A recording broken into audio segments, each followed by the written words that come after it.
এখন তো খুব হাসিতে খুশিতে কথা বলছি, কিন্তু এখানে গেলে তুক করে। আলহামদুলিল্লাহ, কারণ আমি প্রথম একটা 4 মারতে পেরেছি, তো এই জন্য ভালো লাগছে।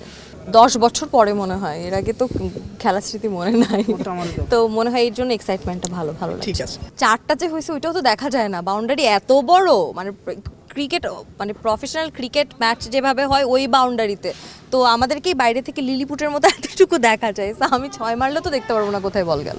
যখন শুরুতে আসলে স্টার্ট করলাম নার্ভাস লাগছিল, সত্যি বলতে ওই জায়গায় গেলে নার্ভাস লাগে, এটা অস্বীকার করতে পারি না। এখন তো খুব হাসিতে খুশিতে কথা বলছি, কিন্তু ওইখানে গেলে তুক করে। 6 মারে না কেন, আমি তো এটা এর আগেও একটা ইন্টারভিউতে বলেছি যে বাইরে থেকে ক্রিটিসাইজ করাটা খুব সহজ, মনে হয় যে আমার হাতে থাকলে খুব মারতে পারতাম। এখন বোঝা যাচ্ছে যে এত সহজ না, আমার হাতে থাকলেও মারতে পারতাম না, বল মাঝখান দিয়ে গড়িয়ে চলে যেত। এটাই সত্যি কথা।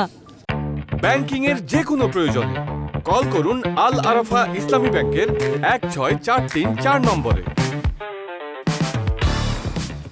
দর্শকরা যদি আমার জন্য মন থেকে দোয়া করে, অবশ্যই আমি তাদেরকে সন্তুষ্ট করার জন্য হলেও একটা 6 মারার চেষ্টা করব। এখন আপনারা কি আমার সাথে আছেন? আমি 6 মারতে পারবো ইনশাল্লাহ পারবো। দেশে দেশে সবার সাথে দ্য নিউজ।